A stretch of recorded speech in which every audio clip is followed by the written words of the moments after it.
ஆண்டவரும் இரட்சகருமாகிய இயேசு கிறிஸ்துவின் இனிய நாமத்தில் உங்கள் யாவருக்கும் அன்பின் வாழ்த்துக்களை தெரிவித்துக் கொள்கிறேன். அருமையான தேவ பிள்ளைகளே, புதிய நாள், புதிய நம்பிக்கை, new day, new hope daily devotion மூலமாய் இந்த நாளில் கூட உங்களை சந்திப்பதில் நான் மிகுந்த மகிழ்ச்சி அடைகிறேன். அல்லேலூயா. இன்றைக்கு கூட கர்த்தர் நமக்கு கொடுக்கிற வார்த்தை என்ன? 2 சாமுவேலின் புஸ்தகம் 22ஆம் அதிகாரம் 33வது வசனத்தை கூட வாசிக்க கேட்போம். தேவன் எனக்கு பலத்த அரணானவர், அவர் என் வழியை செவ்வைப்படுத்துகிறவர். அல்லேலூயா. அங்க தாவீது சொல்லுகிறார், தேவன் எனக்கு பலத்த அரணானவர். அல்லேலூயா. அவர் எனக்கு அரணா இருக்கிறதுனால அவர் என் வழியை செவ்வைப்படுத்துகிறார். ஆமென். தேவ பிள்ளைகளே, நம்ம வழி செவ்வையா இருக்கணும் அப்படின்னா சரியா இருக்கணும். அல்லேலூயா.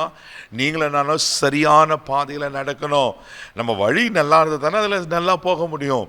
வழி கரடு முருடா, முட்கள் நிறைந்ததா, மேடு பள்ளமா இருந்துச்சுன்னா அதில் நம்மளால சரியா போக முடியுமா? பல விதமான பாதிப்புகளையும் பல விதமான இடர்பாடுகளை தான் நம்ம சந்திப்போம். ஆமென்.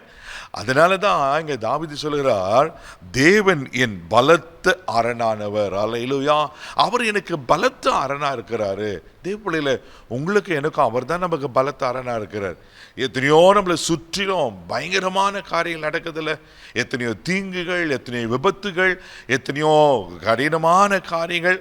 ஆனால் ஆண்டவர் பெரிதான கிருபையினால அவர் நமக்கு அரணா அப்படின்னா பாதுகாப்பா நம்மளை சுற்றிலும் ஒரு மதிலா இருக்கனால ஒரு சத்துரும் நம்ம மேலே கைப்பட விடலையே.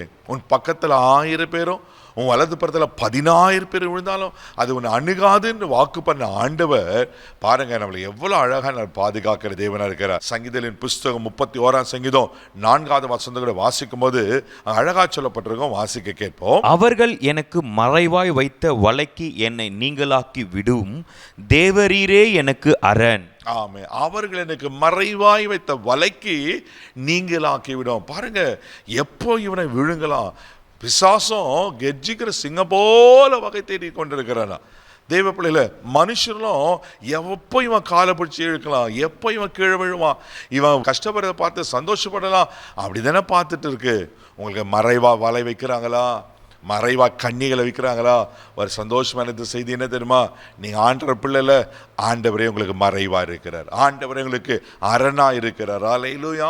அவர் அரணா இருக்கும்போது நீங்கள் பயப்படணும் அவசியம் இல்லை. பாருங்க, ஏசாயா 45:2 சொல்லப்பட்டிருக்கு, நான் உனக்கு முன்னே போ, கோணலானதை செவ்வையாக்குவேன் என்று. அப்போ ஆண்டவனுக்கு முன்பாக போகும்போது எல்லா கோணலும் செவ்வையாக்கப்படும். அல்லேலூயா.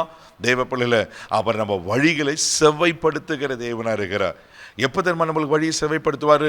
நீதிமொழிகள் புஸ்தகம் 3ஆம் அதிகாரம் 6வது வசனத்தை கூட நீங்கள் வாசிப்பீங்கன்னா அங்கே சாலமோன் ஞானி அழகா இங்கே சொல்லுகிறார். வாசிக்க கேட்போம். உன் வழிகளை எல்லாம் அவரை நினைத்துக்கொள், அப்பொழுது அவர் உன் பாதையை செவ்வைப்படுத்துவார். அல்லேலூயா. உன் வழிகள் எல்லாம் அவரை நினைத்துக்கொள். தேவ பிள்ளையில 24/7 நம்ம ஆண்டவரோடு கூட ஆண்டவரோட நினைவில் இருக்கும்போது கிறிஸ்து இயேசு இந்த சிந்தையே உங்களுக்கு இருக்க கடன் சொல்லப்பட்டிருக்கு. அப்போ ஆண்டவரை நினைத்து கொள்ளும்போது, ஆண்டவரை சார்ந்து வாழும்போது, நம்ம ஆண்டவர் மேலேயே பற்றுதலாக இருக்கும்போது அவர் நம்ம வழியை சேவைப்படுத்துகிற தேவனாக இருக்கிறார். சோர்ந்து போகாதீங்க. ஆமென். அவர் உங்களுக்கு அரணா இருக்கிறாரு. அவர் உங்கள் வழியை சேவைப்படுத்துவார். உங்கள் செம்மையான வழியில் நடத்தி, நித்திய வழியில் நடத்தி, உங்களை பாதுகாத்து, ஆமென், நீங்கள் கடந்து போக வேண்டிய பாதைகளை அற்புதமாய் அவரை கடக்க பண்ணுவார். அல்லேலூயா.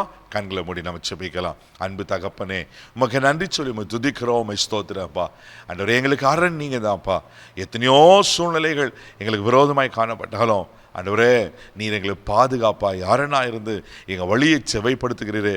ஒருவேளை யாருக்கெல்லாம் தாறுமாறான வழியில் இருப்பாங்கன்னா, கரடு முரடான வழியில் இருப்பாங்களா, அங்கே பாதை சரியில்லாமல் இருக்குமாண்ணா, இன்றைக்கு ஆண்டவரே, இன்றைக்கு நீர் அவங்களை சரிப்படுத்தி நீர் அந்த வழிகளை செவ்வைப்படுத்தும்படியாக நான் செபிக்கிறேன்ப்பா.